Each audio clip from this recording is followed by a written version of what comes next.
సంక్రాంతి రద్దీ దృష్ట్యా దక్షిణ మధ్య రైల్వే 160 స్పెషల్ ట్రైన్స్ నడిపిస్తోంది. అయితే ప్రయాణికుల రద్దీ పెరిగితే రైళ్ల సంఖ్యను పెంచుతామని అధికారులు స్పష్టం చేశారు. ఇటు సికింద్రాబాద్ రైల్వే స్టేషన్లో అభివృద్ధి పనులు జరుగుతున్నాయని, ఇక్కడి నుంచి కొన్ని రైళ్లను మాత్రమే నడిపిస్తున్నామని తెలిపారు. ఇటు ప్రత్యేక రైళ్లను చెర్లపల్లి, వికారాబాద్, కాచిగూడ, లింగంపల్లి నుంచి నడిపిస్తామంటున్న దక్షిణ మధ్య రైల్వే సిపిఆర్ఓ శ్రీధర్తో మా ప్రతినిధి Kiran face to face. Sankranti పండుగ రద్దీ దృష్ట్యా ఇటు దక్షిణ మధ్య రైల్వే ప్రత్యేక రైళ్లను నడుపుతుంది. ప్రస్తుతం ఎన్ని రైళ్లను నడుపుతుంది, ఎక్కడెక్కడి వరకు నడుపుతుంది, మనతో మాట్లాడడానికి దక్షిణ మధ్య రైల్వే సిపిఆర్ఓ శ్రీధర్ గారు మనతో పాటున్నారు. సార్ నమస్తే సార్. దక్షిణ మధ్య రైల్వే పరిధిలో మొత్తం సంక్రాంతి పండుగకి ఎన్ని రైళ్లను నడిపిస్తున్నారు? ప్రస్తుతానికి 160 స్పెషల్ ట్రైన్స్ వేశాము. ఇది గత కొన్ని రోజులుగా మేము స్పెషల్ ట్రైన్స్ రెగ్యులర్గా అనౌన్స్ చేస్తూ ఉన్నాం. సో ఈ స్పెషల్ ట్రైన్స్ పబ్లిక్ డొమైన్ అంటే రిజర్వేషన్కి ఓపెన్ అవ్వగానే రెగ్యులర్గా కూడా ఫుల్ బుకింగ్ అయిపోతూ ఉన్నాయి. సో దాన్ని దృష్టిలో పెట్టుకొని ఎక్కడెక్కడైతే డిమాండ్ బాగుందో వాటికి ఫర్దర్గా కూడా ట్రైన్స్ వేస్తూ ఉన్నాం. అంటే సార్ ఈ చెర్లపల్లి రైల్వే స్టేషన్ నుంచి నడుపుతా ఉన్నారు, ఎందుకంటే సికింద్రాబాద్ రైల్వే స్టేషన్ పనులు ఇంకా కొనసాగుతూ ఉన్నాయి. ఎక్కడెక్కడి నుంచి ఆపరేట్ చేస్తూ ఉన్నారు సార్? ఈ ట్రైన్లు వెళ్ళేటువంటి రూట్లు ఎట్లా ఉంటాయి? అదే అంటే జంట నగరాల్లో సికింద్రాబాద్ ఇంపార్టెంట్ స్టేషన్, అక్కడ రీడెవలప్మెంట్ వర్క్స్ జరుగుతూ ఉన్నందున ఇంతకుముందే మేము పర్మనెంట్ బేసిస్లో కొన్ని ట్రైన్స్ని చెర్లపల్లి, లింగంపల్లి, కాచిగూడ అలా షిఫ్ట్ చేశాము. అయితే ప్రస్తుతానికి స్పెషల్ ట్రైన్స్ కూడా చాలా మటుకు అంటే సికింద్రాబాద్ కాకుండా స్టేషన్స్ జంట నగరాలు ఉన్న స్టేషన్స్ నుంచి స్టార్ట్ చేస్తూ ఉన్నాం. అలా చెర్లపల్లి నుంచి చాలా ట్రైన్స్ స్టార్ట్ అవుతూ ఉన్నాయి, లింగంపల్లి నుంచి అవుతున్నాయి. ఫర్దర్గా వికారాబాద్ నుంచి కూడా మేము ట్రైన్స్ స్టార్ట్ చేస్తున్నాం, అవన్నీ కూడా సిటీ నుంచి పోయే విధంగా. ఈ అన్ని ట్రైన్స్ కూడా ముఖ్యంగా మనకు కోస్టల్ ఆంధ్రప్రదేశ్కు హెవీ డిమాండ్ ఉంటుంది కాబట్టి విజయవాడ, విశాఖపట్నంని టచ్ చేస్తూ, అలాగే ఎన్ రూట్లో ఏలూరు, రాజమండ్రి, సామర్లకోట, అలాగే నర్సాపూర్, కాకినాడ వైపు కూడా కాకుండా తిరుపతి వైపు కూడా చాలా డిమాండ్ ఉంటుంది కాబట్టి తిరుపతికి కూడా ట్రైన్స్ వేసాం, షిర్డీకి వేసాం, తిరుపతి షిర్డీ మధ్యలో వేసాం. ఇదే కాకుండా అంటే నార్త్ వైపు, నార్త్ ఈస్ట్ వైపు కూడా, సౌత్ వైపు ఇలా ఇంపార్టెంట్ ఎక్కడైతే డిమాండ్ ఉంటుందో అటువైపు కూడా ట్రైన్స్ రన్ చేస్తూ ఉన్నాం.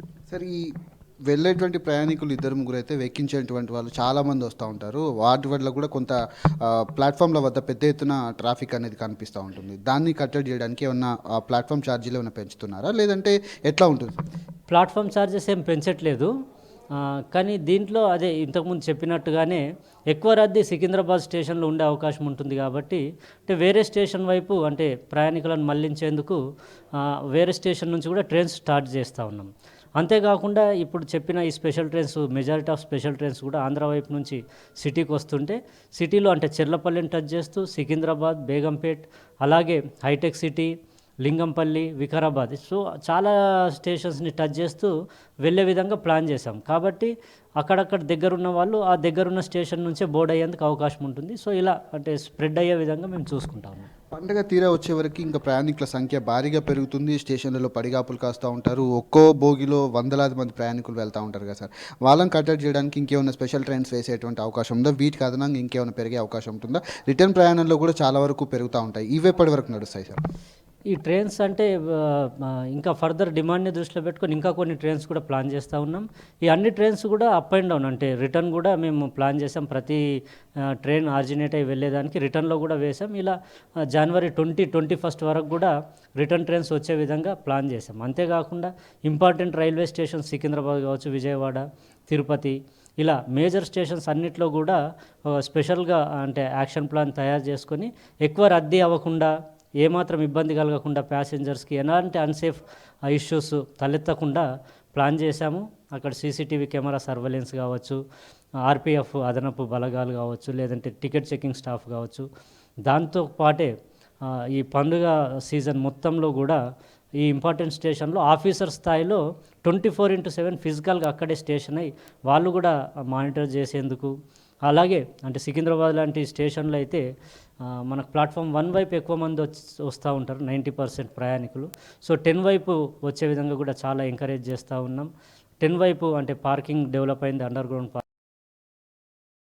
వర్క్స్ కూడా దాదాపు కంప్లీషన్కి వస్తున్నాయి అటువైపు. అంతేకాకుండా అదనంగా ఒక ఎంట్రీని కూడా సికింద్రాబాద్ వెస్ట్ మెట్రో వైపు ఎంట్రీని ఓపెన్ చేసాం. ఇలా రకరకాలుగా యాక్షన్ ప్లాన్ చేసుకొని ఎక్కడ కూడా ఇబ్బంది కలగకుండా చూస్తూ ఉన్నాం.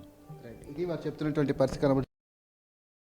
హైదరాబాద్ నుంచి రెండు తెలుగు రాష్ట్రాలకు వెళ్ళేటువంటి ప్రయాణికులు కాదు, నార్త్ ఇండియాకి వెళ్ళేటువంటి వాళ్ళ కోసం కూడా ప్రత్యేకంగా రైళ్లు ఏర్పాటు చేశాము. ఇటు సికింద్రాబాద్ రైల్వే స్టేషన్ డెవలప్మెంట్ పనులు కొనసాగుతున్నటువంటి నేపథ్యంలో ప్రస్తుతం వికారాబాద్ నుంచి కావచ్చు, లింగంపల్లి నుంచి కావచ్చు, అంతేకాకుండా చెర్లపల్లితో పాటు కాచిగూడ, నాంపల్లి నుంచి కూడా కొన్ని ట్రైన్లను కూడా ఆపరేట్ చేస్తున్నాం. ప్రయాణికుల రద్దీ దృష్ట్యా మరిన్ని ట్రైన్లను కూడా పెంచేటువంటి అవకాశం ఉన్నట్టుగా తాను చెప్తా ఉన్నారు. కెమెరామెన్ శ్యామ్తో కిరణ్, టీ న్యూస్, హైదరాబాద్.